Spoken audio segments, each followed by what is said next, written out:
그래서 저는 바꿔봤어요. 말씀대로 믿고 말씀대로 받고 말씀대로 드리자. 주님 우리의 중심을 보시잖아요. 그렇죠?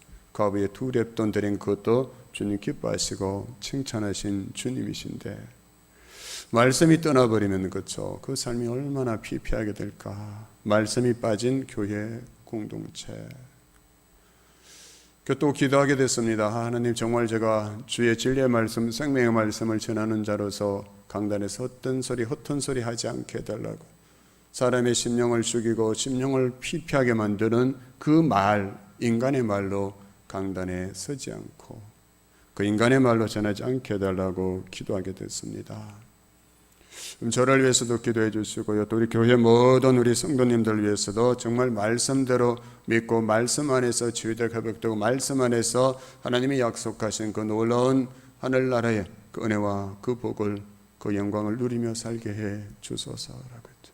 말씀이 살아 역사하시는 그 10년 가운데 그 삶의 자리에서 늘 경험하고 간증하며 살게 해 주소서라고.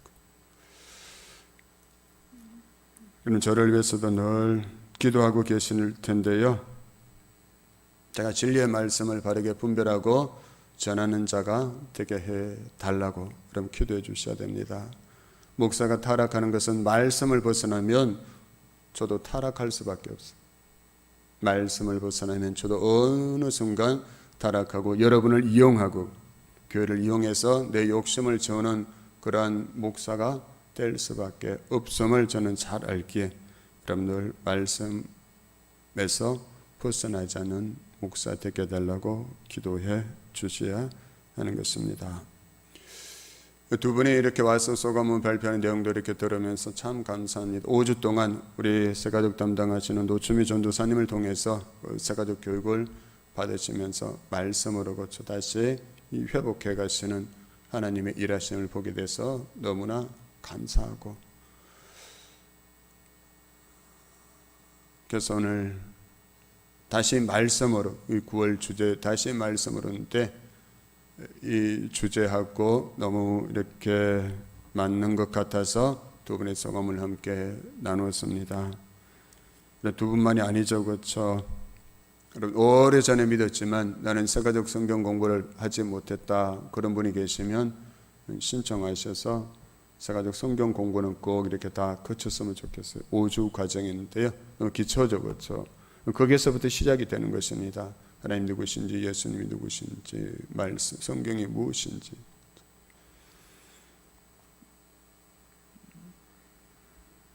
지금 어려운 시기죠. 너무나 어려운 시기를 우리가 보내고 있습니다. 어려운 때는 어떻게 해야 될까요? 기본으로 돌아가야 하는 거죠. 운동선수들도 여러분 아무리 유명한 선수, 훌륭한 선수라도 슬럼프에 빠졌을 때는 다시 기본으로 돌아갑니다. 그래서 자기가 좋았을 때 그 비디오를 보고 수십 번, 수백 번 본다고 했습니다. 그 기본을 잊어버리지 않고 또 기본을 다시 찾기 위해서 그 자리로 돌아가기 위해서 그렇게 하는데요. 지금 코로나19 바이러스를 비롯한 이런 크고 작은 문제로 인해서 여러분 정치, 경제, 사회, 종교, 문화 모든 영역에 참으로 어려운 시기를 우리가 지나가고 있습니다.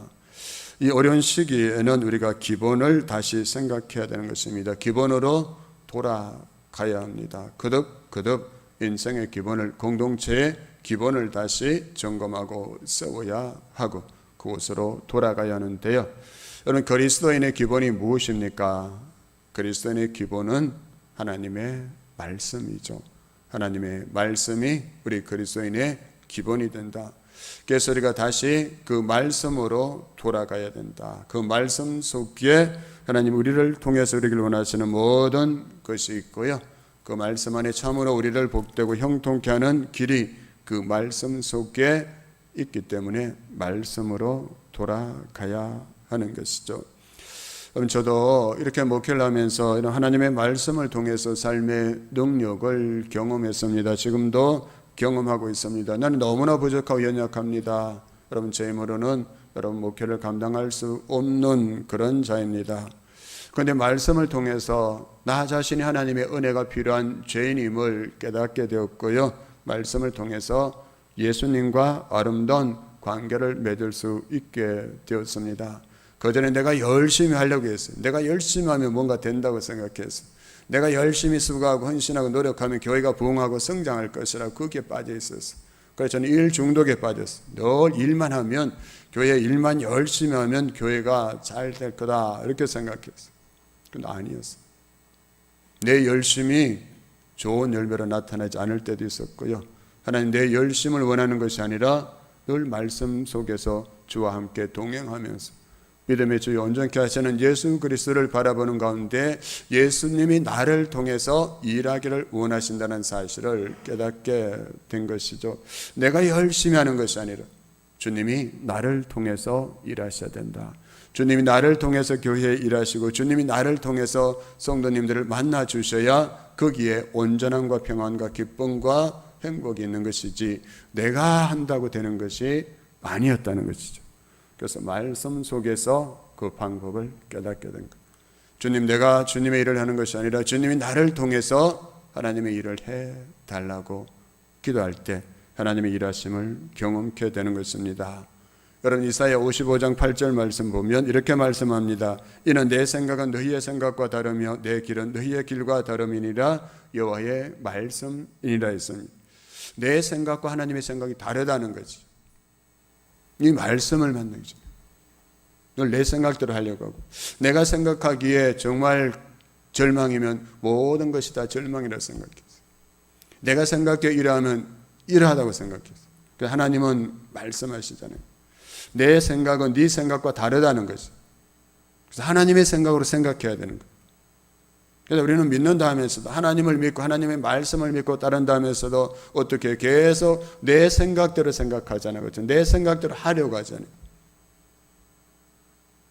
내가 생각하는 옳은 길이면 그냥 그 길로 가려고 하잖아요. 하나님 말씀하셨어요. 내 길은 너희의 길과 다르다. 내 길은 너희 길과 다르다. 교회도 그래요.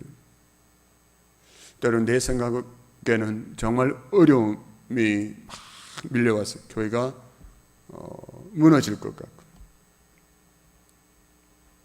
그때도 기도하면 전에 말씀하시죠. 네 생각이라 할지라도 내 생각은 그게 아니라는 거예요. 하나님, 교회를 위해서는 이게 맞는 것 같습니다. 이 길로 가야 할 것 같습니다. 그러나 그것도 내려놓고 기도하면 네가 생각하는 그 길과 내가 생각하는 길과 다르다.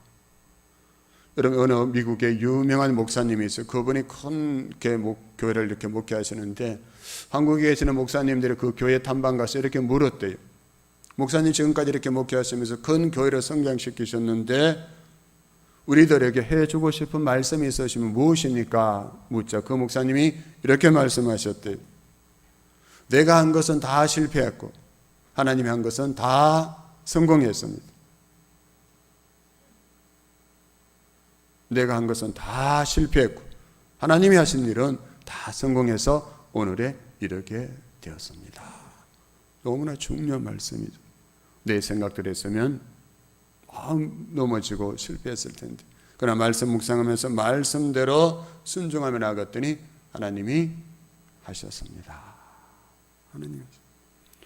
오늘 본문의 저자인 베드로 역시 마찬가지입니다. 너무나 중요한 말씀을 하고 있죠. 23절입니다. 너희가 거듭난 것은 썩어질 씨로 된 것이 아니요 썩지 아니할 씨로 된 것이니 살아있고 항상 있는 하나님의 말씀으로 되었느니라. 무엇으로 되었다고요? 하나님의 말씀으로 우리가 거듭났다. 너희가 거듭난 것은 하나님의 말씀으로 되었느니라. 이런 거듭남이라는 이 표현은 사도 바울이 많이 사용했던 그러한 표현이지 않습니까? 아나겐노라는 이 말의 뜻은 다시 태어나다, 다시 시작하다, 새롭게 태어나다, 이런 의미가 있는 단어입니다. 그래서 우리가 거듭날 때, 즉 예수 그리스도를 주님으로 믿고 고백할 때 겉으로 보기에는 별 변화가 없는 것 같아요. 그 사람이 겉으로 보기에는 다 같아요. 예수 믿는 사람이나 예수 믿지 않는 사람이나 겉으로 보세요. 별 차이가 있습니까, 여러분? 예수 믿지 않아도 얼마나 멋있는 사람이 있습니까? 그러나 그 속에는 엄청난 변화가 일어났다는 것인데요. 무엇입니까? 그 속에는 썩지 않을 씨, 곧 하나님의 말씀이 그 안에 심겨졌다는, 하나님의 말씀이 그 안에 심겨졌다. 하나님의 말씀이 내 안에 심겨져 있다. 왜 로마서 10장 17절에 이렇게 말씀합니다. 그러므로 믿음은 들음에서 생기고 들음은 그리스도를 전하는 말씀에서 비롯됩니다 했습니다. 듣고 믿음이 생기는데 그 믿음은 그리스도를 전하는 말씀을 들을 때 그 믿음이 생긴다. 우리 모두는 하나님의 말씀을 통해서 구원에 이르게 되는 지식을 받았습니다. 말씀을 통해서 하나님께서 온 세상을 창조하신 창조주라는 사실을 깨닫게 되었고 우리가 죄인됨을 알게 되었어요. 말씀을 통해서 그 죄인인 우리를 구원하시기 위해서 예수께서 이 땅에 오셨고 예수님께서 십자가에 달려 죽으시고 부활하셨고 하늘에 승천하셨고 다시 말씀대로 오실 것을 우리가 믿으며 살아가고 있습니다. 따라서 여러분 사도 베드로가 말한 것과 같이 우리가 거듭날 수 있는 것은 하나님의 말씀으로 된 것이 분명하고 그럼 거듭난 후에는 어떻게 살아가야 합니까? 그냥 말씀을 듣고 우리가 예수 그리스도를 주로 영접하고 그냥 그러면 그렇게 살아가야 될까요? 세상 사람들처럼 그냥 그렇게 살아갈 거예요. 또 말씀이 우리가 거듭날 때만 우리에게 힘이 되어주시고 능력이 되어주시고 우리가 거듭난 이후는 그냥 우리를 떠나서 우리가 상관없이 그렇게 있을까요? 여러분 거듭난 이후에 말씀이 내 안에 심겨진 말씀이 하시는 일이 무엇일까요? 여러분? 내 안에 심겨져 있는 이 말씀이 어떤 일을 할까요? 어떤 능력이 될까요? 여러분 지난 8월 26일에 여러분 대장암 수술 받고 항암 치료 중에 이제 더 이상 치료할 약이 없다는 의사와 병원의 진단을 받고 모든 치료를 포기한 목사님이 있어요. 그 다음 날 이제 호스피스 갈 수밖에 없어요. 약이 없다는 거죠. 방법이 없다. 치료할 방법, 세상적인 의술로는 치료할 방법이 없다. 그래서 저에게도 카톡을 보내왔습니다. 내 인생이 언제 마지막이 될지 모르지만 목사님께서 마무리를 잘 해주십시오. 장례를 부탁한 거죠, 저에게. 그러면서 속 깊은 이야기를 나누고 싶으니까 한번 좀 시간을 내달라고 요청했습니다. 그래서 오래전에 함께 성경 공부를 했던 어느 여집사님과 제 아내 또 저 그 목사님 4명이 이 풍경 좋은 곳에 가서 이렇게 점심 식사를 하면서 그날은 제가 그 목사님에게 기도를 부탁드렸습니다. 식사 기도를 좀 해 주십시오. 근데 그 목사님이 이렇게 기도하셨습니다. 과거에도 나의 선한 목자이셨고 현재 이 상황에서도 여전히 나의 선한 목자이시고 이후에도 나의 영원한 선한 목자로서 나를 가장 좋은 곳으로 인도하실 아버지 하나님 감사합니다. 암투병 중에도 하나님의 말씀을 주셔서 말씀 붙잡고 기도하며 견디고 이기게 하시니 하나님 감사합니다. 그 말씀대로 천국 소망을 품고 살게 하시니 참으로 감사합니다. 이렇게 3분여 동안 눈물을 흘리면서 진심으로 기도하시는데 그 기도 들으면서 제 속에서 자꾸 이런 생각이 드는 거예요. 나는 뭐야? 아니 저분은 저 항암투병 중에 이제 세상의 의술로는 모든 가능성이 사라져버린 그 상황에서도 선한 목자이신 하나님 바라보면서 감사를 고백하고 저렇게 담대하게 지나는데 내 감사는 어디로 가버렸던가. 그 기도가 끝난 후에 우리가 함께 박수를 쳤습니다. 왜요? 하나님의 말씀에 붙들려 살아가는 그 놀라운 삶의 모습을 말씀이 하시는 일을 우리가 보았기 때문이죠. 여러분 그 목사님은 지금까지 잘 먹고 잘 살았기 때문에 그래서 하나님 나의 선한 목자라서 감사하다고 이렇게 고백하셨을까요? 아니에요. 그분은 정말 다윗이 고백한 대로 사망의 엄침한 골짜기를 지나는 것 같은 그런 삶의 순간을 지나오셨습니다. 결혼한 지 8년이 지난 후에 38세 때 그 사랑하던 남편 그 전도사님이 교통사고를 당해서 천국으로 이사를 갔습니다. 3명의 딸을 남겨놓고 그 막내딸은 이제 갓 돌을 지난 그러한 때였어요. 그래서 남편의 뒤를 위해 그 상황에서도 신대원을 졸업하고 목사가 되어서 목회를 하던 중에 유방암 진단을 받고 수술하고 또 유방암이 완치되었다 했는데 나중에 또 대장암 진단을 받기 이제 세상의 의술로는 방법이 없는 그러한 상황에 처하게 된 것이죠. 그럼에도 불구하고 그럼에도 불구하고 사망의 엄침한 골짜기를 지나는 것 같은 그 상황에서 하나님이 나의 선한 목자가 되어서 감사하고 행복했다고 고백했어요. 좀 이제 말할 수 없는 고통에 밀려오는 여러분 그 진통제가 아니면 감당할 수 없는 그 고통 속에서도 여전히 나의 선한 목자가 되시고 이후로는 반드시 곧 언제 죽을지 모르는데 곧 죽을 수도 있어요. 그래도 천국에 소망을 주시니 감사하다고 고백한 것. 어떻게 그렇게 할 수 있을까요? 그냥 견딜 수는 있어요. 사람들이 그냥 버티고 견딜 수는 있는데 그러나 그 속에서 어떻게 감사하며 그 시간을 보낼 수 있을까요? 그 속에 말씀이 심겨졌고 하나님이 심어놓으신 그 말씀이 자라고 열매를 맺었기 때문이죠. 말씀이 하신 놀라운 일을 우리가 듣게 된 것입니다. 말씀밖에 없어요. 말씀. 그래서 24절 25절에서 베드로가 또 이렇게 말하고 있습니다. 24절 25절 한번 띄워주실래요? 24절 25절 말씀 같이 한번 읽겠습니다. 시작.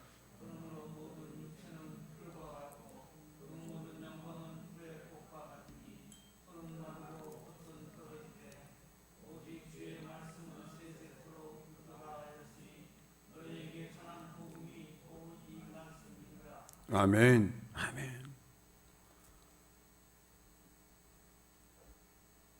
푸른 마르고 꽃은 시들지만 하나님의 말씀은 세세토록 있다. 그럼 우리는 무엇을 붙잡고 무엇을 의지하며 살아가는 거예요? 그 풀 같은 것을 붙잡고 사는 거예요. 지금 보기에는 너무나 아름답고 화려하지만 곧 떨어지고 사라져버릴 그 꽃 같은 것을 바라보고 그것을 의지하며 살아가고 있는가? 세상 사람들이 여러분 영광스럽게 생각하면서 인생을 거기에다 다 걸고 살아가는 것들이 있지 않습니까?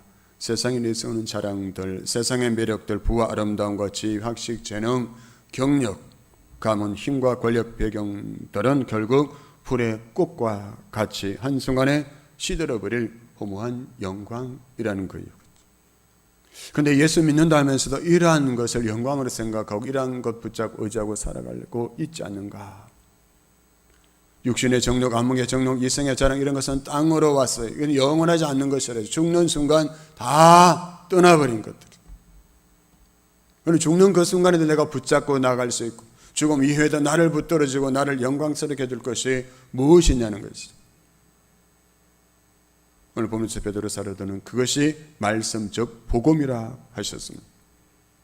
세세토록 있는 말씀, 세세토록 우리를 붙잡아줘 우리를 영광스럽게 하는 것은 하나님의 말씀이요 예수 그리스도의 십자가와 죽으신 부활, 그 말씀, 그 복이 영원토록 우리를 영광스럽게 한다고 했습니다. 그래서 그는 주의 말씀은 세세토록 있도다 했습니다. 이 말씀이, 이 복음이 허무해져버릴 우리 인생에 여러분 의미를 더해주고 그 허무한 비관들의 한 줄기 빛이 되어주는 것이 이 말씀이고 복음이다. 제가 장례식 발인 예배를 드릴 때 두 사람의 고백을 인용하면서 마지막에 남길 고백이라는 여러분 제목으로 발인 예배, 장례식 그 예배를 드릴 때가 여러 번 있었습니다. 두 사람의 고백이 있습니다. 한 사람은 세상의 모든 부와 권력과 명예를 누리며 살았던 사람이었고 한 사람은 헐벗고 굶주리고 매를 맞고 감옥에 갇히고 죽을 고비를 여러 번 넘긴 그러한 사람이었습니다. 여러분 전자는 솔로몬 왕이었고 후자는 사도 바울이었습니다. 두 사람의 마지막 고백을 여러분 한번 들어보시겠습니다. 전도서 1장 2절 3절입니다.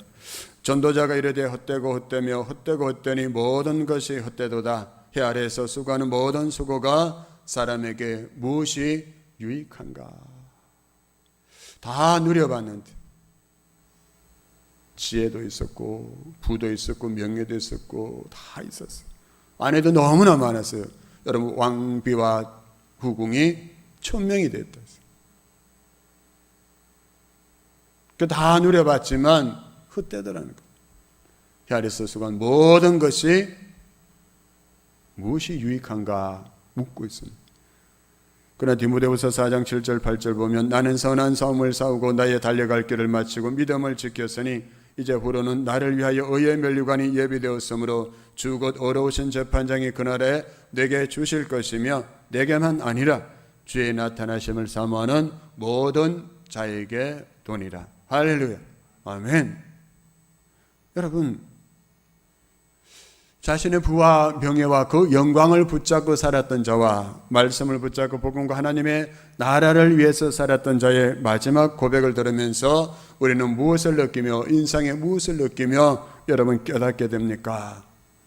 여러분은 인생의 마지막 순간에 어떤 고백을 남기시겠습니까? 내 인생의 마지막 순간이 다 오는데 그때 여러분은 여러분을 아는 사람과 여러분의 자녀들에게, 여러분 믿음의 성도들에게 무슨 고백을 남기시겠습니까?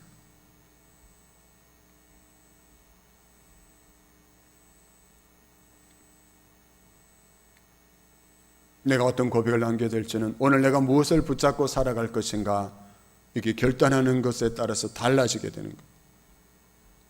내가 하나님을 믿노라 하면서도 내가 말씀대로 순종하며 살아가라고 하면서도 여전히 여러분 육신의 정욕, 한뭉의 정욕, 이생의 자랑, 세상으로 온 것들을 붙잡고 의지하고 살아갈 것인가, 아니면 하나님으로부터 주어진 온 세상을 창조하신 능력 하나님 말씀, 나를 구원하신 그 말씀을 붙잡고 살아갈 것인가, 그것에 따라서 우리 인생의 마지막 순간에 고백이 달라지게 된다는 거예요.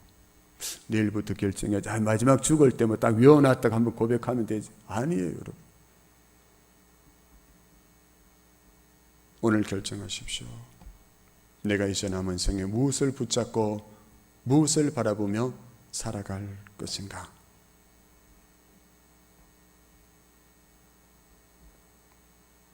여러분, 우리가 있는 곳이 아무리 더럽고 썩고 흠망한 곳이라 할지라도 그곳에 내가 생명의 씨로 심겨졌다는 사실을 기억하셔야 합니다. 여러분의 가정에, 여러분이 일하시는 그 일터에, 여러분이 교회 안에, 여러분 이 사회 속에서 내가 바로 생명의 씨로 심겨졌다. 하나님께서 나에게 말씀의 씨를 심겨서 나를 그곳에 보내주셨다. 왜요?